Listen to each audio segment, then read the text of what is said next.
മഞ്ചേശ്വരത്ത് KR ജയാനന്ദയുടെ സ്ഥാനാർത്ഥിത്വത്തിൽ ശക്തമായ എതിർപ്പുമായി DYFI.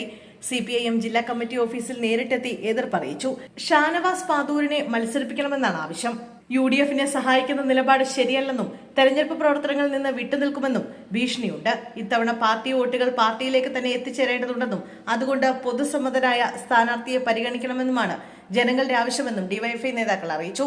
Shanavas പാതൂരിനെ സ്ഥാനാർത്ഥിയാക്കണമെന്ന് ആവശ്യപ്പെട്ട് സമൂഹ മാധ്യമത്തിലടക്കം പ്രവർത്തകരുടെ പോസ്റ്റുകൾ ഉയരുന്നുണ്ട്.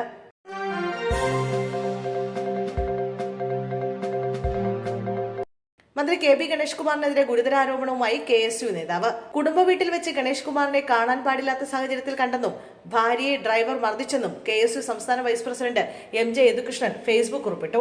മന്ത്രിയുടെ ഭാര്യയ്ക്ക് പരിക്കേൽക്കുകയും 112ലേക്ക് വിളിച്ച പോലീസ് എത്തിയിട്ടും ഇടപെടൽ നടത്തുകയോ നടപടിയെടുക്കാനോ തയ്യാറായില്ലെന്നും പോസ്റ്റിൽ പറയുന്നു. പരാതിയുടെ ഇപ്പോഴത്തെ അവസ്ഥ എന്തായെന്ന് അറിയില്ലെന്നും മന്ത്രിയുടെ വീട്ടിലെത്തിയ പോലീസിന് ഗണേഷ് കുമാറിനെതിരെ വീഡിയോ തെളിവുകൾ കൈമാറിയിട്ടും നടപടിയെടുക്കാത്തത് എന്താണെന്നും ഫേസ്ബുക്ക് പോസ്റ്റിൽ യദുകൃഷ്ണൻ ചോദിക്കുന്നു. ഈ ആരോപണങ്ങൾ തെറ്റാണെങ്കിൽ മന്ത്രി തനിക്കെതിരെ പോലീസിൽ പരാതി നൽകണമെന്ന വെല്ലുവിളിയും യദുകൃഷ്ണൻ ഉയർത്തുന്നു.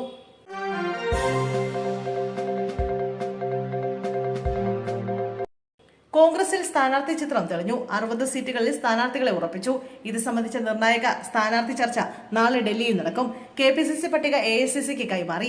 Vattiyoorkavu K Muraleedharan, Kottarakkara Aisha Potti, Adoor Ramya Haridas, Kunnathunad VP Sajeendran, Thrissur TV Chandramohan, Kodungallur OJ Jineesh Kumar, Manalur TN Prathapan, Kongad KA Thulasi, Palakkad Ramesh Pisharody, Thavanur Thiruvambady VS Joy, Ponnani Noushad Ali, Kozhikode north K Jayanth, Elathur Vidyabalakrishnan, Koyilandy K Praveenkumar, Nadapuram KM Abhijith, Uduma K Neelakandan, Thrithala VT Balram എന്നിവർ സ്ഥാനാർത്ഥിത്വം ഉറപ്പിച്ചു.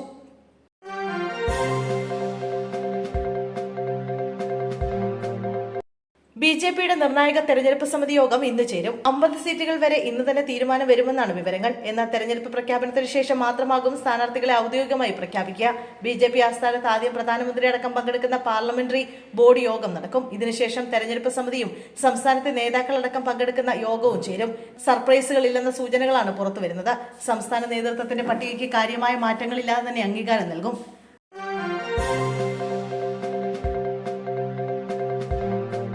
നാദാപുരത്ത് CPI സ്ഥാനാർത്ഥിയായി P വസന്തയെ മത്സരിപ്പിക്കുന്നതിനെതിരെ പോസ്റ്റുകൾ.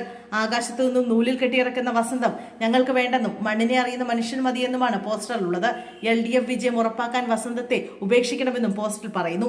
P വസന്തത്തെയാണ് നാദാപുരത്ത് CPI സ്ഥാനാർത്ഥിയായി നിശ്ചയിച്ചിരുന്നത്. സംസ്ഥാന സെക്രട്ടറിയുടെ ആത്മബന്ധുത്വമല്ല, ആത്മാവിനെ തൊട്ടറിയുന്നവരാണ് ആവശ്യമെന്നും EK വിജയനാണ് മണ്ഡലത്തിൽ നിലവിൽ സിറ്റിംഗ് MLA.